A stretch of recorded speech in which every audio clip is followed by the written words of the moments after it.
परमात्मा के आशीर्वाद से करेंगे। तो इसीलिए आप एक बार गायत्री मंत्र का उच्चारण करेंगे मेरे साथ, सीधे बैठ जाएंगे।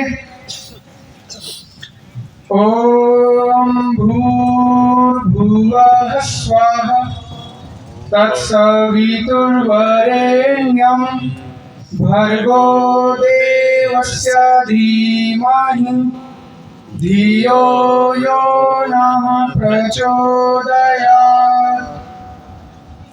यहाँ पर उपस्थित सभी गणमान्य और मुझसे अनुभव में मेरे बुजुर्ग, मातृशक्ति और नौजवान साथियों, आज जो आपके सामने ये एक महल बन रहा है, ताजमहल जैसा मुझे दिखाई दे रहा है, तो इस ताजमहल के लिए मैं यही कहना चाहूंगा कि ना हाथ कटेंगे, ना बलिदान चढ़ाए जाएंगे, एक ताजमहल ऐसा भी होगा जहां बच्चे पढ़ाए जाएंगे।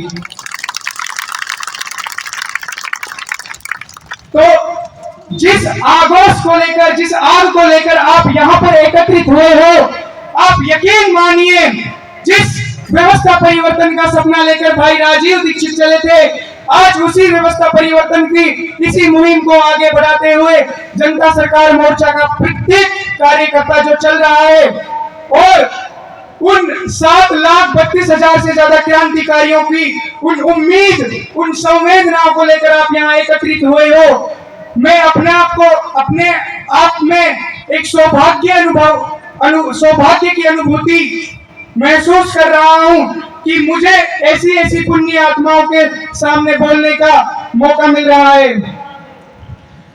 आज प्रत्येक तंत्र को आप जब देखोगे, चाहे वो शिक्षा का तंत्र हो, चाहे न्याय का तंत्र हो, चाहे वो स्वास्थ्य का तंत्र हो, कहीं भी आपको उसमें संगीतमयता, रक्षण, पोषण और ये आपको कहीं भी नजर नहीं आएगा। तो जिस आग को लेकर ऋषि दयानंद निकले थे समाज में बदलाव करने के लिए, क्या उनका सपना आपको कहीं सार्थक दिखाई देता है? तो मैं आप सभी से यही कहना चाहूंगा, लगता पौरुषता हारी इस ठंडे परिवेश में, रावण भी जिंदा, कंस भी जिंदा, राम कृष्ण के देश में। आज जब हम जहां पर आ रहे थे तो टोल पर कुछ लोग थे जो टोल पर एक गाड़ी में आते हैं और जब वो टोल देने से मना कर देते हैं, जो टोल के गुंडे होते हैं उनको मारते हुए उठाकर अपने ऑफिस में ले जाते हैं और पूरी तरीके से मारते हैं। आप देख सकते हो इस भारत की अव्यवस्था को किस प्रकार से बिखरी हुई है। अगर आज भी आप लोग नहीं जागोगे तो जिस एजेंडा 2030 को लेकर चल रहे हैं, आप लोगों को पूरी तरीके से नियंत्रित करने के लिए, आप यकीन मानिए वो दिन ज्यादा दूर नहीं होगा जब आपकी आने वाली नस्लें उन वैश्विक ताकतों के नियंत्रण में होगी। तो इसीलिए आपको जागना होगा, घरों से निकलना होगा और दौड़ना होगा और उन वैश्विक षड्यंत्रकारियों को ललकारना होगा और उनको समझाना पड़ेगा कि भारत की जनता का खून पानी नहीं हो गया है, आज भी भारत की माताएं बोझ नहीं हो गई है और भारत की प्रत्येक नारी आज भी वही जज्बा रखती है जो कभी झांसी की रानी रखती थी। आज भारत का प्रत्येक नौजवान वही जज्बा रखता है जो कभी भगत सिंह रखता था। तो इसीलिए सभी साथियों को इन अव्यवस्थाओं को समझना पड़ेगा और इन वैश्विक षड्यंत्रकारियों के खिलाफ आपको लड़ना पड़ेगा, क्योंकि यदि आज आप नहीं जागे तो इतिहास आपको कभी माफ नहीं करेगा। इतिहास गवाह है, भीष्म ने भी जब चीरहरण का विरोध नहीं किया था जी, सरसैया पर स्वयं नीति ने उनको लिटा दिया था जी। गुरु द्रोण का दुर्योधन सर पर जब आशीष उतरते देखा है तो कुरुक्षेत्र में हमने उनका शीश उतरते देखा है।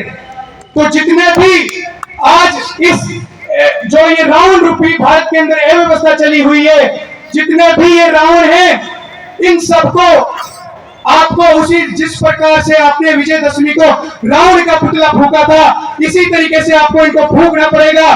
क्योंकि अब भावनाओं में बात करने का समय जा चुका है।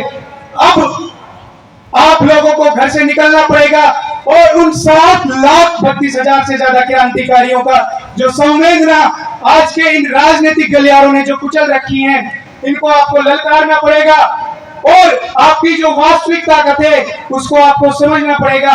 इन्हीं शब्दों के साथ मैं आपकी वाणी को विराम देता हूँ। ओम इति। बहुत बहुत धन्यवाद भाई सोमदेव जी।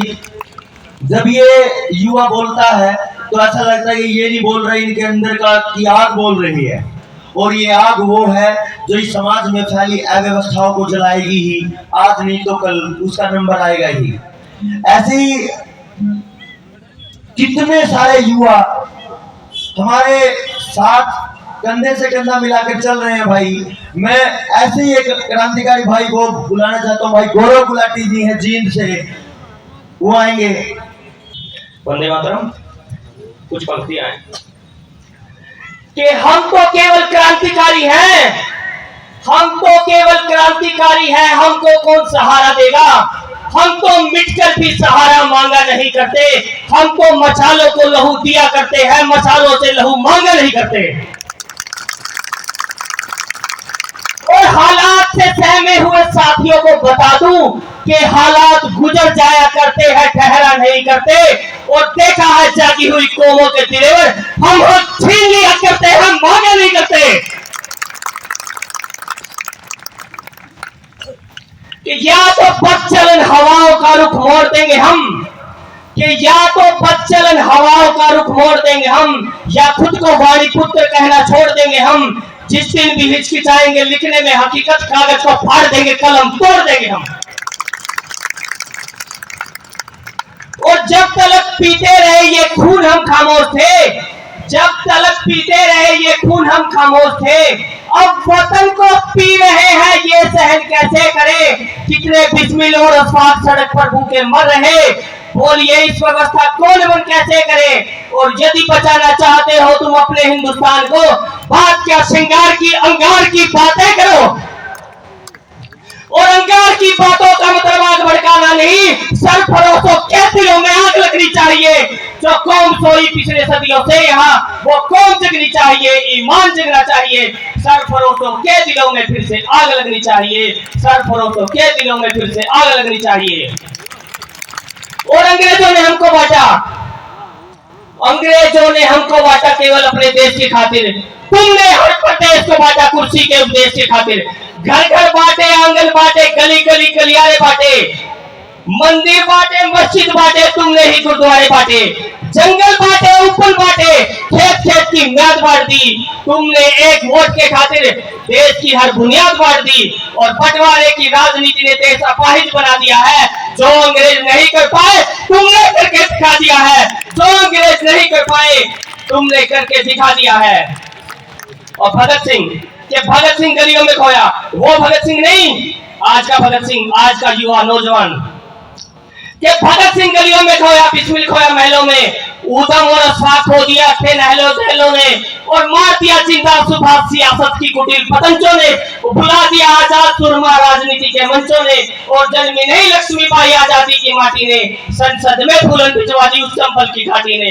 अरे चंबल में तो रही सुरक्षित, पर दिल्ली में हार गई, सियासत की गुमनाम बेटियां उस फूलन को मार गई। इतने पर भी देश की सेना लिए तिरंगा हाथों में, डटी हुई है सीमाओं पर लहू लगा कर माथे पे।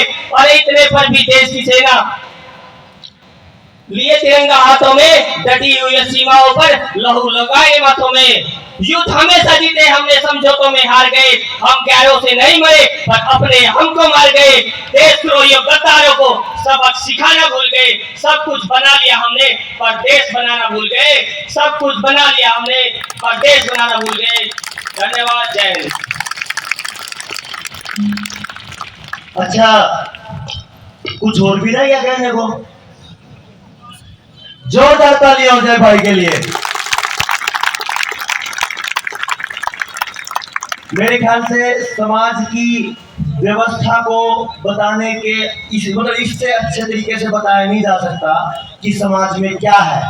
न्याय व्यवस्था हो, शिक्षा व्यवस्था हो, राजनीतिक व्यवस्था हो,